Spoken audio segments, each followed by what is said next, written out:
এক মানুষ আল্লাহকে ভুলে কিভাবে? প্রতি সেকেন্ড যার হাতে যার দেওয়া নিঃশ্বাস তাকে ভুলে কিভাবে মিয়া?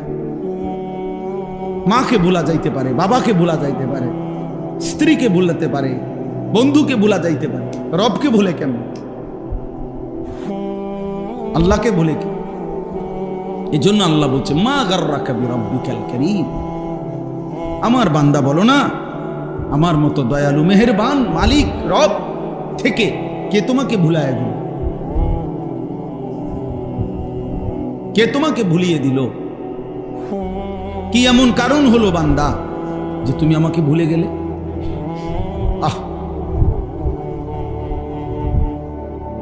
আল্লাহ এজন্য ফিকির করে, কেন নামাজ পড়বে, কেন আল্লাহকে ডাকবে, একটা বার মালিকের নাম শুধু এই ফালতু কথা, শুধু গল্প।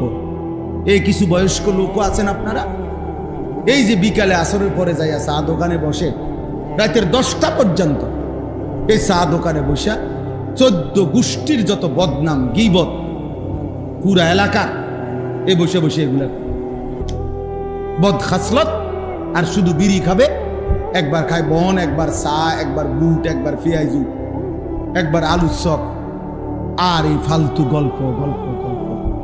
কি বলেন এগুলো? আল্লাহ তাআলা এমন সুন্দর হায়াত দিছেন এই ফাজলামি করার জন্য, এই চা দোকানে শেষ করে দেওয়ার জন্য? বলে কি পরিমাণ বয়স্ক লোক চা দোকানে বসে থাকে? বলেন বলেন ইনসাফ করে বলেন, কি কামটা কি কাম?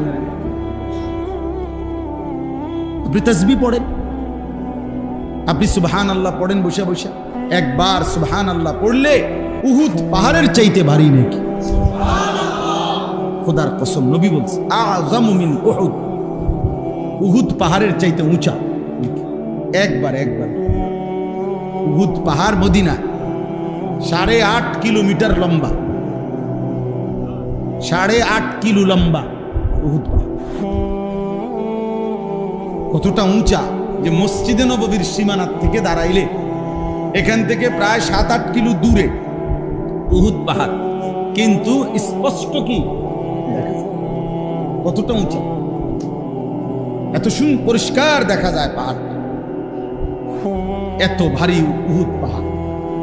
নবী সাল্লাল্লাহু আলাইহি সাল্লাম বলছে একবার আলহামদুলিল্লাহ পড়লে, একবার আল্লাহু আকবার পড়লে উহুদ পাহাড়ের চাইতে ভারী নেকি হয়।